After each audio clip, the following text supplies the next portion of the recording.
What's up, guys? Glass Jaw Podcast. I'm your host, as always, Anthony. Hope everybody had a good week. It is Tuesday. It's Christmas this weekend.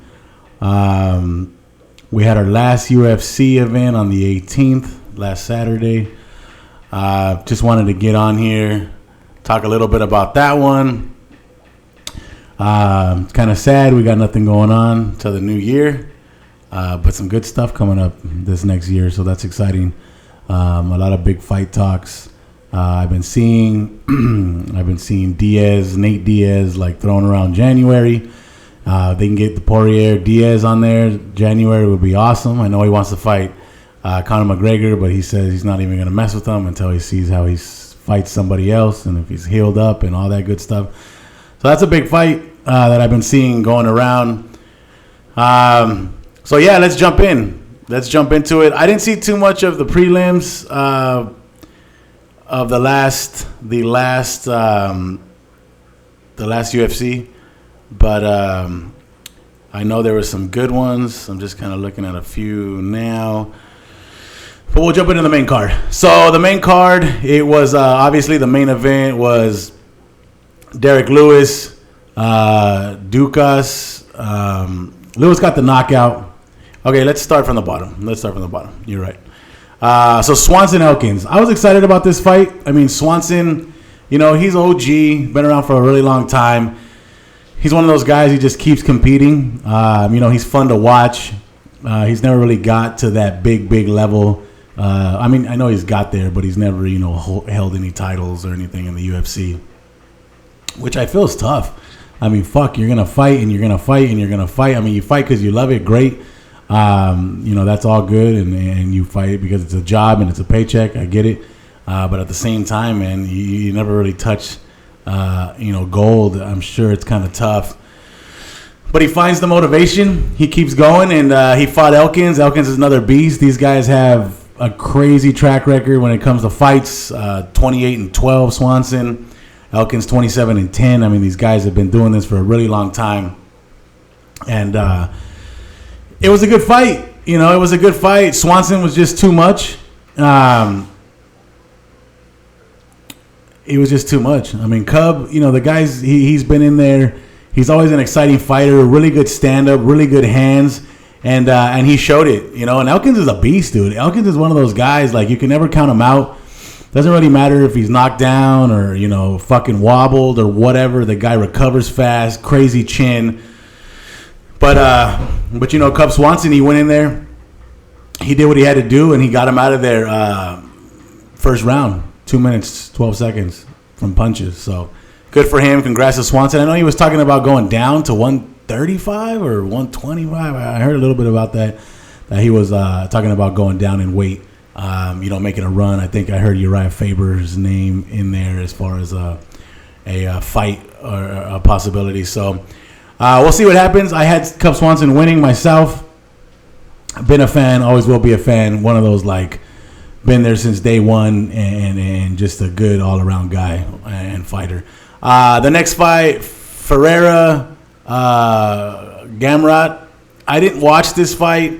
Gamrot won. This guy's a beast. I mean, he was 20-1 or 19-1 coming in. Ferreira, he's another one. I didn't see it. That's what kind of sucks. I know he lost from a knee knockout, but again, I mean, up and coming guys have been in there. I really haven't heard too much of Gamrot. I'm sure other people,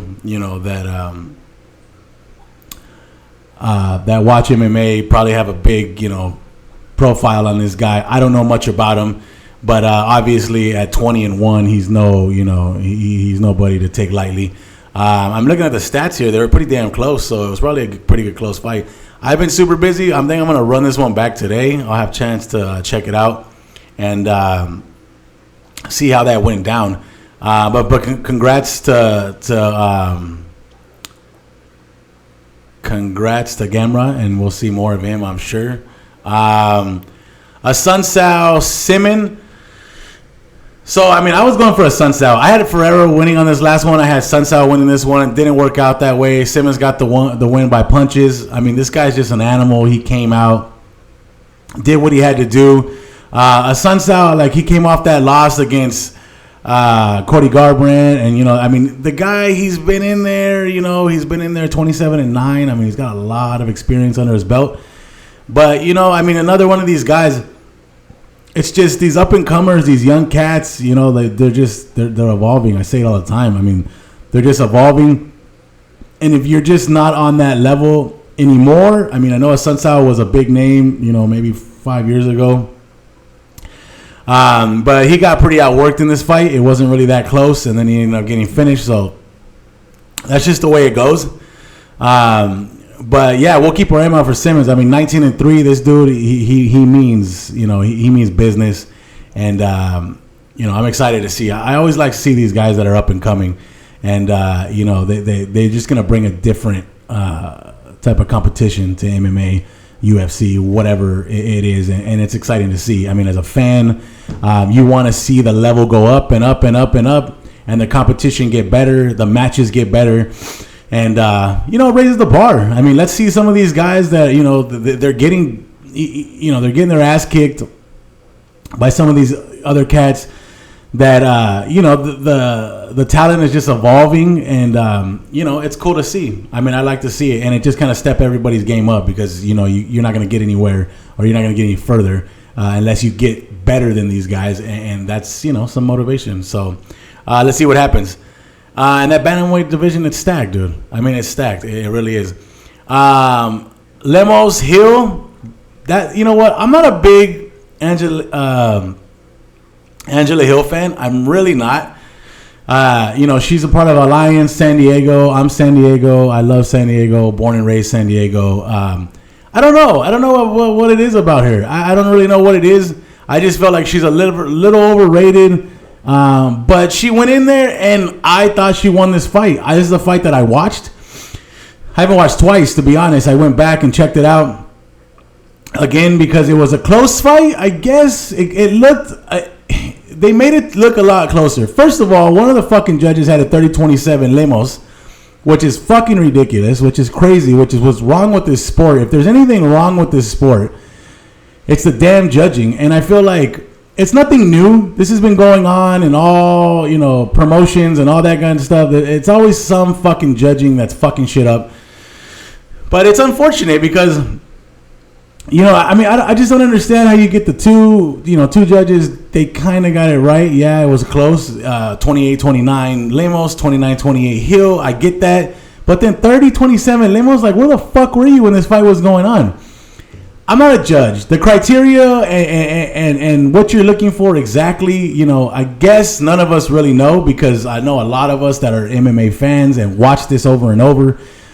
Sometimes we're like, well, what the fuck? How did that happen? You know what I mean? And it kind of gets overseen. You're just kind of like, well, that's what they thought. I mean, which to me is bullshit, because it needs to be focused on a little bit more. You know what I mean? I don't know where they're getting these guys. Obviously, they're qualified. They've been around.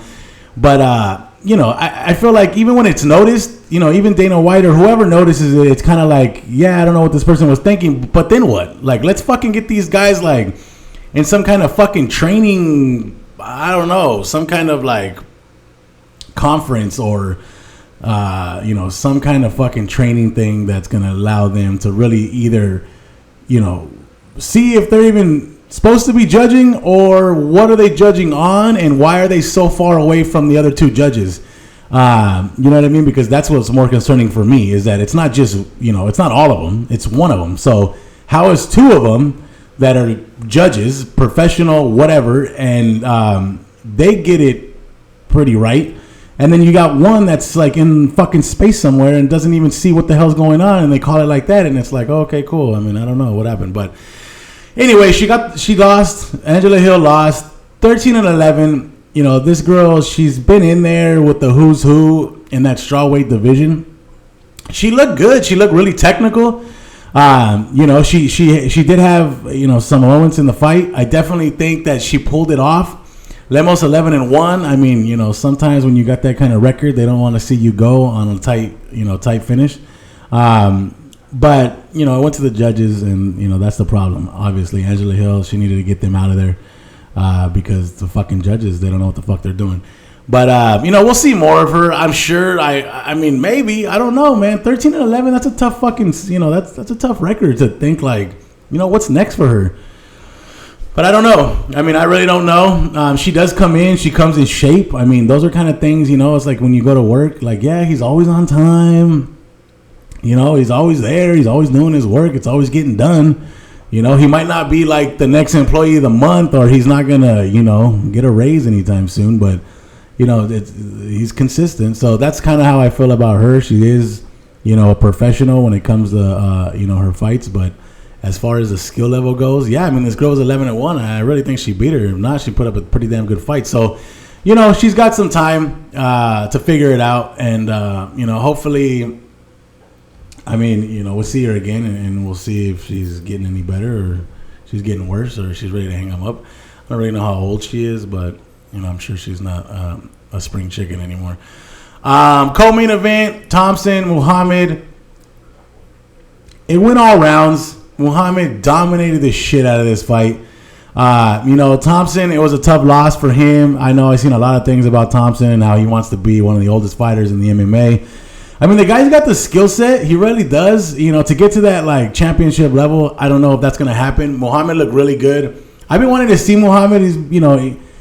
It's been tough ever since the disqualification. The disqualification against fuck, dude, I'm drawing a blank. But ever since that fight happened, Leon Edwards. Ever since that happened, he's been, kind of just around on social media, Twitter, all that kind of shit, calling people out. I deserve. Which I get it. I mean, I just want to see more of him. I mean, the guy's a beast, 20-3. He's definitely gone in there and he's done what he had to do. He has a couple of losses. But, I mean, I don't know if he's ready for the championship levels yet. I mean, I know this was a good fight. Thompson's a weird opponent. It's hard to, like, say beating Thompson is putting you in that, like, top, 2 or 3 or whatever you want to fight. Even though it was really, really dominant. I mean, 25-30, 26-30, 26-30. I mean, they gave nothing to Thompson. So I get it. But, I like to see it I like to see it against a little bit, I don't know. I don't want to see better. But, yeah, a little bit more well-rounded opponent. Because the, Thompson, again, the guy's good. He'll be around. He's always in there for a fight. You know what I mean? He's just really unorthodox. He doesn't really take a lot of damage. So I feel like, he stays healthy and he can keep doing this. But if you really want to fight for the title, in the welterweight, I mean, the welterweight's stacked. I don't got to tell you that. Then Muhammad needs a couple more. Maybe one more big win.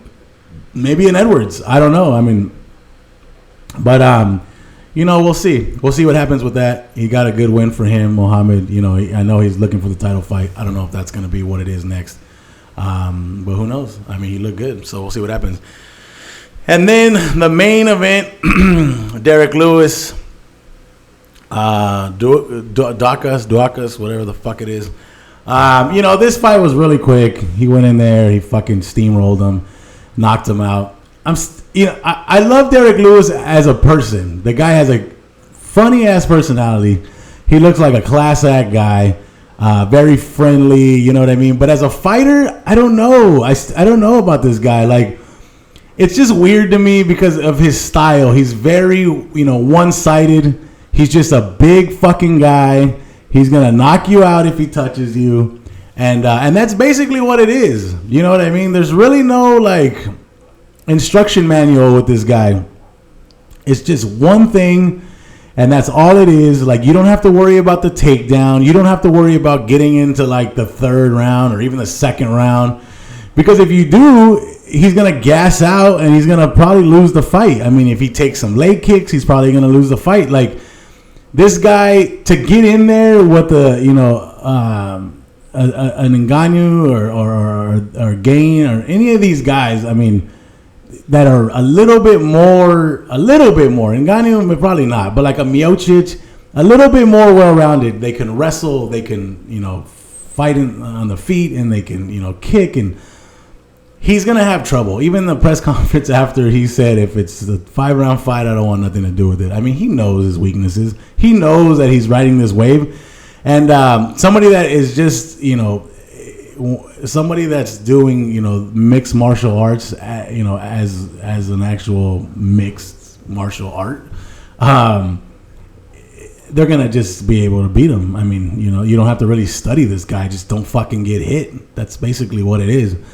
So, I mean, that's where we're at. That's where I'm at with him. 26-8. I mean, it's for a reason because, like I said, anybody that goes in there with a couple more weapons in their arsenal is either going to beat him because of it or they're going to, out cardio him and he just kind of like lays down and that's what happens. But again, great guy. I mean, he's class act. I love that it's happening for him. These knockouts, they keep him going. They keep him going forward.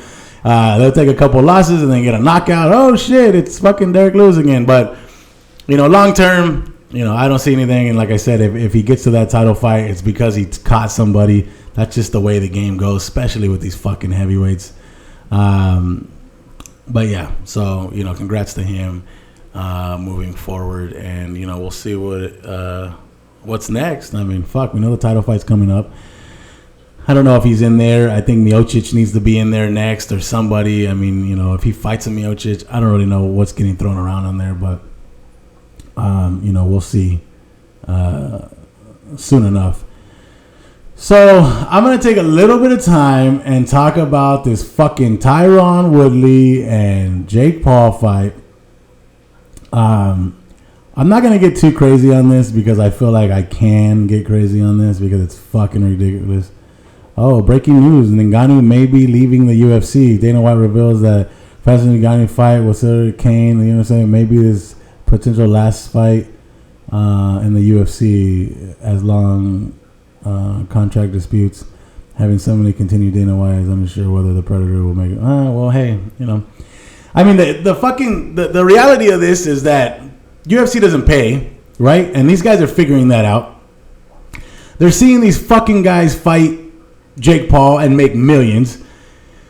The Jake Paul fight to me was, the first one was ridiculous. All his fights are stupid, but the Woodley fight and then the second, I mean, Woodley, he fucking sold out. He's a fucking sellout. I mean, I'm not mad at him because, whatever. If you're money hungry and it's all about the money and you're not ashamed of laying down for the money and selling your fucking soul for the money, then go for it. I mean, fuck, who am I to say? I mean, I don't got millions and millions of fucking dollars in the bank. I mean, I wouldn't do that. I mean, he was a professional, respected athlete.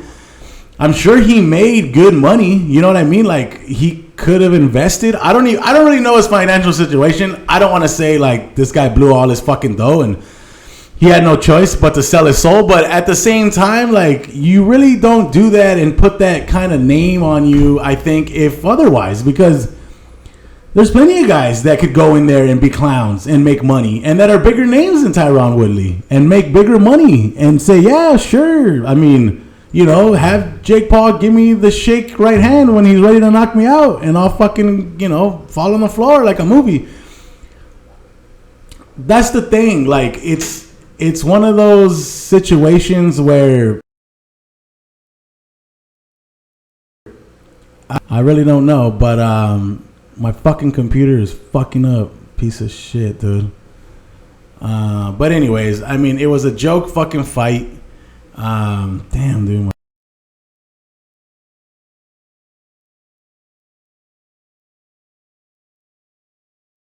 Fucking computer, comical and as WWE as it gets. I mean, anybody that beg differ. I know there's a couple like on my social media, loaded gloves. I mean, I get it. I get it 100%. Jake Paul knows how to box. He knows how to box. I get that. That's nothing that that's nothing that I'm denying. But he's not the athlete that Tyron Woodley is. And we all know that. I mean, Tyron Woodley was an actual fucking fighter, an actual fucking athlete, a fucking D1 wrestler. Like, this dude was the real deal at one point in his career. So to sit here and tell me that the Disney fucking villain is capable of doing what he did to Tyron Woodley 2 times, I'm going to say bullshit because that's not fucking true and that's not realistic. So, at the end of the day, he did what he did. He cashed in big. Hey, good for you. Go party. You know what I mean? And then he tries to come out. He's really playing it good, though. Like, I mean, in the press conference, he was like, oh, man, I dropped my hand. Why the fuck did I drop my hand? Oh, man, fuck. I shouldn't have dropped my hand. So stupid. I mean, he was really playing it good. I mean, he really was. To everybody that was caught up in it and thought, I mean, I don't doubt that the fucking punch hurt and it probably whatever, but like you drop your hand, you get hit by some fucking big ass white boy that, is, he's strong. I mean, he's a big dude. I'm not taking it away from him. I'm sure, I don't know if that punch knocked him out cold, but I'm sure it hurt, but he took it and he said, fuck it. I mean, whatever. I don't know what he made for that fight, whatever millions he made, he laid down for it, but it is what it is. but yeah, so that's what's happening. I mean, the Eagle FC that Khabib is coming out with. I mean, these guys are going. He's paying money. He's got them. He's got the backing. He's got the promotion. He's already got Kevin Lee. Don't get me wrong. I've never been a Kevin Lee fan. I don't think Kevin Lee's that great, but he's young. He's a name and he's got a lot of potential. I mean, he really does. So that's a good name to get in there. And then when you're talking about, fucking sun is in my eyes. I don't know if this podcast, they don't want me to do it, the universe. But yeah, so I mean, people are seeing it. And you're trying to pull big names, and it's a possibility. I mean, you can take these guys. I think in Bellator too, these guys, it's, they kind of get like the aftermarket guys, but, Eagle FC, they're going for the big names and the big names now. I mean, he's going for Poirier. He's going for Ferguson. Like, he's not fucking around. And I'm sure he's got the money to do it. I mean, he's smart. What a fucking entrepreneur. So, I'm not surprised to see some of these guys going. And good for them, dude. Like, I mean, I like UFC, you know what I mean? And Dana White. I mean, I think, I don't know Dana White at all, and whatever he puts in front of the screen is all I have to go by. I mean, he has one of those guys, a big personality, he talks his shit and all that kind of stuff. But, he could be an asshole. And obviously, with the money, yeah, he's a little greedy with it. I can't, say he's not. I mean, he's paying good money, but he's not paying the best money, and he's got the best people and the best fighters and not only, the best talent, but at the same time, these guys are loyal to him. I mean, throw him a bone. But I you know what? I did see the last fight. I don't know exactly who it was, but with all of like the bonuses that they got, they almost got $1 million after their fight and the bonuses and the pay-per-views and all that kind of shit. They walked out of there with like $750,000. I don't know exactly who it was. I keep forgetting. But anyway, so the money's getting up there. But again, you're going against people that are getting like fucking $30 million to fight. You know what I mean? 28, 15 million. Like, fuck, dude. That's like out of this world money. That Dana White would never get to that point. But, we'll see. I mean, even this fucking Thriller, this Triad Combat. I mean, Dos Anjos is fighting now in that. Like, names are coming back out. So there's a lot of talent out there. UFC doesn't have it all. They really don't. And we'll see what happens, dude. It's going to be an interesting 2022. That's for sure. I'm excited. The Jake Paul thing, fuck him. They keep throwing around Anderson Silva. Anderson Silva won't lay down for this fucking guy. So, I mean, they're not saying that it's nothing official. There's a lot of people thinking that it is. Like, or not thinking that it's official, but thinking that it's the best fight for him. And it could be. I mean, it really could be. I don't know, but I know that Anderson Silva ain't going to fucking lay down. I know he's not, dude. This is a real fighter. Like, once I start seeing some of these, like, people that I've emotionally invested in, and they start laying down for the money, it's fucking a sad day for me. You know what I mean? Because I don't want to see that shit. I mean, believe me, everybody wants to make money. That's not a secret, and that's okay. You should want to make money. I mean, money makes the world go round. That's what, freedom in this fucking world is, having money. But I mean, it's not everything. I mean, you don't get greedy, because then you get greedy, and then then you look like Tyron Woodley, and you're just a fucking joke, and nobody takes you serious, and all that shit you work for, all that competing and all that. I mean, it's down the drain, because at the end of the fucking day, you sold out for what? I mean, I'm sure you were well off, and if you weren't, after all that competitive fighting and all that prize fighting, then it's your own fucking fault. But anyways, that's what I think about that. So this is the last glass jaw of the year. 2021 was a great year for me, for my family. And I can't wait for 2022. As far as the fight goes, UFC, I can never, I love MMA. I love all sorts of combat sports. So I'm excited for 2022, and I'm definitely, going to kick up the podcast a little bit more. Whether you watch me or not, I don't really give a shit. It's just fun. And the ones that do watch me, thank you. I'm just doing it, because I love it. Hopefully I get better at it, more entertaining. People want to watch me. But I'm going to keep doing them anyways. I could have 1 view. I can have 100 views. I can have 1,000 views. It really doesn't matter to me.